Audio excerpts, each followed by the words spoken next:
का प्रोफाइल बड़ा दिखता है। सर राजू यादव से जमीनी कर्ज करता है, दोनों की बात कर रहे हैं। बिल्कुल नहीं, मैं एक की बात कही, राजू यादव से लड़ाई की होगी। सर राजू यादव वहां पर 10 साल से सीपीआई एमएल का एमएलए है और एमएल गरीबों के नेतृत्व का, उनकी आवाज होने का दावा करता है। हम लोग आरा में बैठे हुए हैं। आरा में सबसे भव्य कोठी, सबसे भव्य मकान किसी का है तो इस क्षेत्र के सबसे पिछड़े तरारी विधानसभा क्षेत्र के विधान सभा में उम्मीदवार रहे, 10 साल से प्रत्याशी विधायक रहे, आज जो यहाँ माननीय सांसद बन गए, उनका घर का जरा फोटो निकाल कर आप लोग चला दीजिए। तो तरारी में जो गरीब जनता है, जिसको आप लोग कहते हैं एमएल का काडर है, वो 10-10 रुपया अपने बच्चों का पेट काट के एमएल जैसे दल को चलाने के लिए विचारधारा के नाम पर देता है। और गरीबों की राजनीति करने वाले ये लोग आरा में, सिवान में, जहां भी इनके नेता हैं, इनका जरा घर देखिए। वो तो बताते थे मेरा घर पवना में, आरा में तो कोई घर की बात नहीं करते हैं सांसद। मेरे भाई हम चित्र जारी करेंगे, कल देख लीजिएगा। अपना अभी आरा का आपका फोटो जारी कर रहे हैं कि उनका घर कितना बड़ा है कि नहीं, आप देख लीजिए। सांसद महोदय की बात कर रहे हैं, सुदामा प्रसाद जी की। एमएल के नेता कौन है? एमएल के नेता कौन है? वहां तरारी के विधायक कौन थे? अब तो घर किसका देखा जाएगा? अरे अभी तो आप कह रहे थे उनका बड़ा प्रोफाइल है। नहीं, अगर प्रोफाइल होने का मतलब ये है कि आपका घर कितना बड़ा है तो उनका बड़ा प्रोफाइल है। अगर प्रोफाइल होने का मतलब है कि आपके बाबूजी कितने बड़े नेता हैं तो उनका बड़ा प्रोफाइल है। हमारे बाबूजी तो नहीं मुख्यमंत्री हैं, किरण जी के बाबूजी विधायक बाहुबली नहीं है। महागठबंधन का प्रत्याशी है, उनका प्रोफाइल देखा जाए वो बेहतर है। बिल्कुल। और वहाँ यहाँ से ऐसा से लेकर के जमीनी स्तर पर वो काम भी कर, बिल्कुल ठीक बात है। जमीन पर उन्होंने भी काम किया है, लेकिन 10 साल से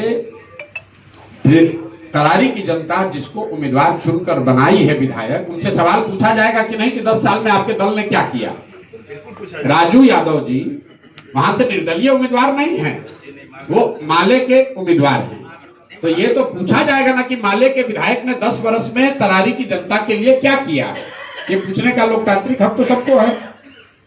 बात आपने प्रोफाइल की कही है, तो इस क्षेत्र के सबसे गरीब विधानसभा क्षेत्र के विधायक का प्रोफाइल यह है कि वो यहाँ के सबसे धनाढ्य लोगों में उनकी गिनती है। अब उन्होंने किसी दूसरे को नॉमिनेट किया है ना। अभी तक तो तरारी के विधायक आपके माननीय सांसद जी रहे, राजू जी नहीं थे। राजू जी तो खड़े थे, पिछली बार चुनाव हार गए थे।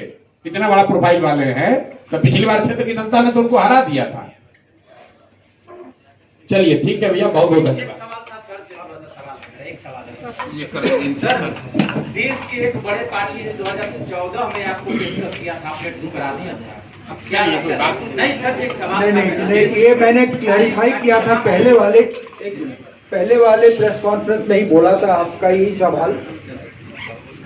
जो जमीनी हकीकत है ये है कि 2013 में मैं जब वाइस चीफ था तो यहाँ पर आया था और आरा के जो भवन है सैनिक कल्याण केंद्र और यहाँ का जो ECHS है उसको मैंने उद्घाटन किया, फिर गांव में किया, फिर ट्रक टैंक भेजा। इससे मेरी छवि काफी अच्छी थी।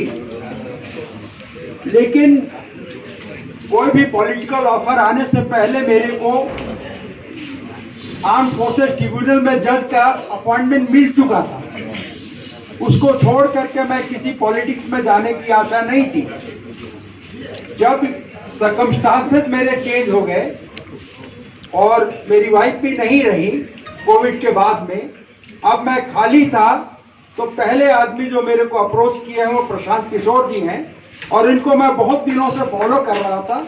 इनके विचारों से मैं बहुत सहमत था और अगर हमारे को पॉलिटिकल चेंज लाना है और कुछ करना है तो 3 उद्देश्यों को लेकर के मैं कुछ काम करना चाहता था। वो है रोजगार, गांव वाले अभी भी नाराज है, हमने रोजगार ज्यादा नहीं दिया। दूसरा शिक्षा इतनी कमजोर है कि उनको रोजगार नहीं मिलता। तीसरा हेल्थ, ये सब चीजें इनका भी प्रायोरिटी है। तो मेरे को एक मंच चाहिए था जहां से मैं ये जनता को समझा सकूं और हम कुछ कर सके। ये सब देखते हुए मैं इनसे सहमत अब हुआ। सर रहेंगे ना, अब तो रहेंगे क्षेत्र में। एक्सेलेंट, यहीं पर रहेंगे। हमारे तीन जिनके लिए मैं काम करता, शहीद स्मारक संस्था और बाकी संस्थाएं जिनके मैं एग्जीक्यूटिव डायरेक्टर था, वहां से सब मैं रिजाइन करके और परमानेंट करत में आ गया हूं और यहीं रहूंगा। हर दल से तो ये घूम कर नहीं आ रहे हैं। पिछले 10 साल से ये जदयू में रहे हैं, 2 बार चुनाव लड़े हैं और जो 2 बार चुनाव हारे हैं वो 2000-3000 वोट से हारे। बेला में इनकी छवि ये है कि एक जमीन का लड़का है। बेला जो कंस्टिट्यूंसी है उसकी प्रोफाइल को जानिए, वहां 30 वर्ष से करीब एक व्यक्ति का 35 साल से एक व्यक्ति का ही वहां राज है और हर तरह की बाहुबल, धन बल, सब तरह का प्रयोग होता है। लोग बताते हैं कि बेलागंज में चुनाव जीतना है तो कम से कम 10-20 करोड़ रुपया आपको खर्च करना पड़ेगा।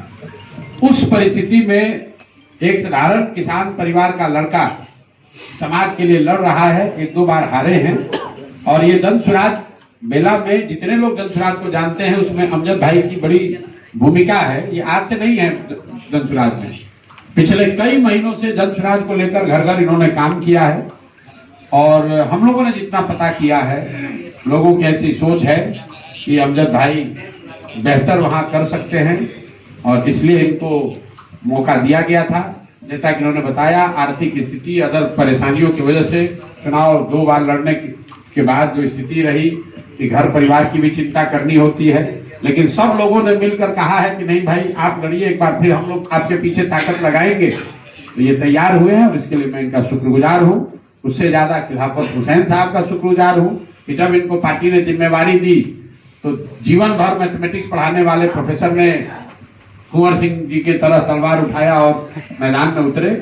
लेकिन अगर अमजद भाई तैयार हो गए हैं तो उतनी ही ताकत से अपने दुआ के साथ, अपनी सोच, अपने ईमान के साथ अमजद भाई की मदद करने के लिए भी तैयार हुए। आपके सामने बैठे हुए हैं और हम लोग को विश्वास है कि सब लोग मिलकर बेला में जो 35 साल से राजनीतिक जमींदारी चल रही है, एक व्यक्ति एक परिवार की, उसको हम लोग तोड़ पाएंगे। बहुत बहुत धन्यवाद। उस समय से अभी तक हम संघर्ष करते रहे हैं। अभी इस चुनाव में जो है आपके चुनाव लड़ने का मन नहीं था। 3 चुनाव हम हार चुके थे। पूरे आपके परिवार का जिम्मेवारी रहता है और एक साधारण परिवार से हम हैं। मेरे वालिद जो है आपके एक किसान हैं, मात्र 10 बीघा जमीन मेरे वालिद के पास है और हम लोग 6 भाई। इसमें हम चुनाव लड़ना नहीं चाह रहे थे, लेकिन आपके प्रशांत जी को हमने बोला कि अगर लड़ाना है आपको तो हमारे गार्जियन स्वरूप आपके प्रोफेसर साहब, उनको लड़ाया जाए। तो इस पर सहमति बनी और हम लोग सब बेला गए। तमाम जनता के सामने हमने घोषणा किया कि इनको चुनाव बेला से लड़ाया जाए।